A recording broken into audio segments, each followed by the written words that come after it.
Pwede nga ba natin gawing content ang mga movies, K-drama, or kung anumang palabas sa TV na ating napapanood? So, sobrang dami pong nagtatanong sa atin ito dahil inihahalin tulad po nila yung mga kakilala nila na kumikita daw po dito at nakaka-payout.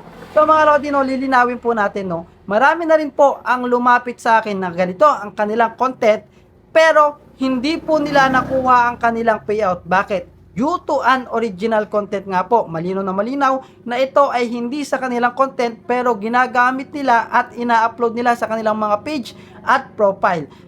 Nakaka-payout po sila mga Lodi ng isang beses or dalawang beses, and then after nun, demonetize na po ang kanilang mga account at sad to say, flag behavior ang status po ng violation at hindi na po bumalik ang kanilang monetization tools. Kaya naman kung ikaw is na-monetize na, pag-ingatan mo ang iyong monetization tools dahil napakarami po ang nangangarap na ma-monetize at huwag mo itong sasayangin. Okay?